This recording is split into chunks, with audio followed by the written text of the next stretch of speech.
Welcome to a special edition of Taking Stock. I'm Amanda Lang. Coming up, we're focused on the tourism economy in Canada, including the big picture. What will it take to get back to pre-pandemic tourism levels? And airlines are at the center of the storm as a pandemic turns endemic. Plus, labor shortages are hurting this sector. Will we have to take our meals with a side of bad service? That's all ahead. First, though, a look at the importance of tourism to the Canadian economy by the numbers.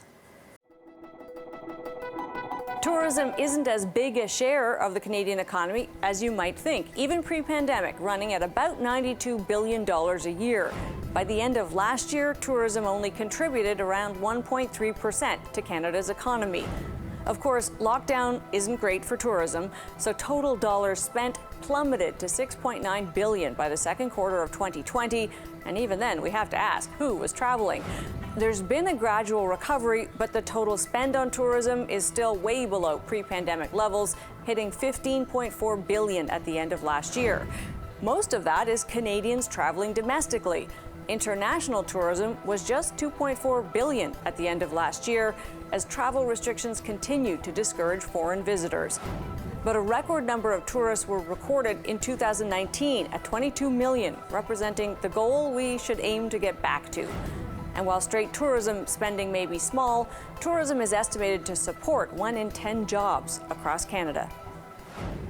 Well, it seems that even before the pandemic, tourism in Canada relied heavily on Canadians visiting other parts of this country.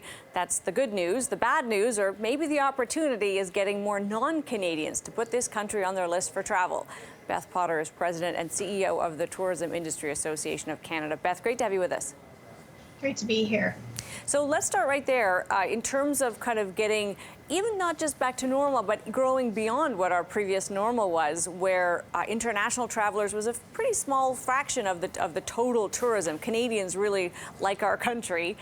What do you see as sort of job number one in terms of attracting into the globe to Canada? How do we get the message out? Well, I think we've got a lot of work to do on kind of rebuilding the Canadian brand as a place that's easy to travel to.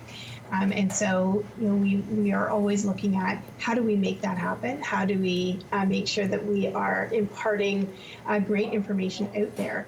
But we also want to make sure that we continue to offer great products and experiences. And so that is a huge focus on by the industry as we look to rebuild. And of course, rebuild from what was, terrible circumstances after healthcare, tourism, hospitality, obviously the worst hit by a complete lockdown of movement. When we kind of start to see that reopening again, is there a hope in this industry that you actually get a bit of a pop? In other words, people are kind of excited to get back, or has the drawn out nature of the reopening dampened that effect a little bit? I hate to say it, but it's more the latter. We are looking at forecasting right now, and international visitation, it's going to take a lot longer to rebuild. First of all, we can look back to other incidents, and try and compare ourselves to, how long did it take us to come back after 9/11? How long did it take us to come back after SARS? But the reality is that in those situations, we were almost by ourselves in being affected by the incident. This is a global pandemic, so we are now competing with every other country in the world for that international visitor. So it's going to be a while.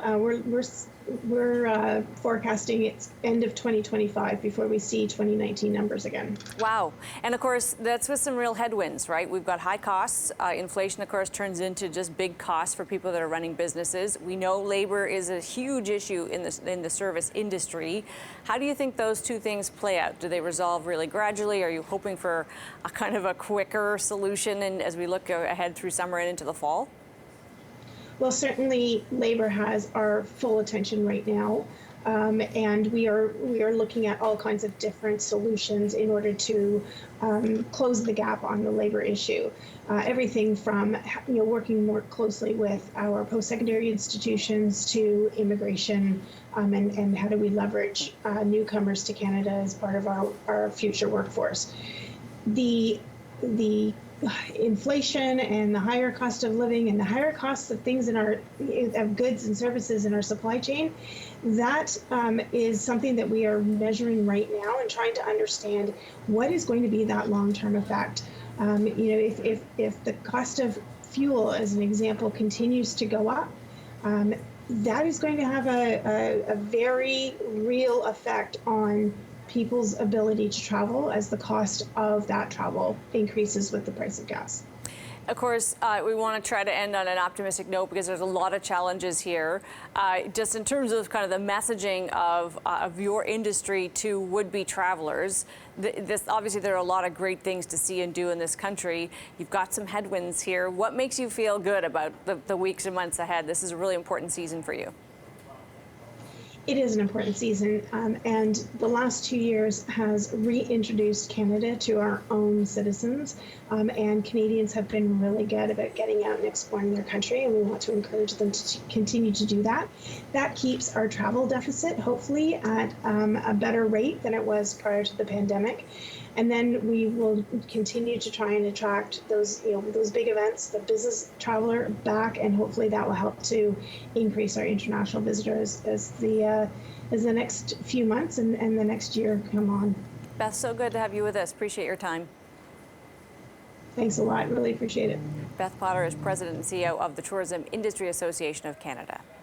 Coming up, two key aspects of travel remain a challenge. We're focusing on flying and hotels after this.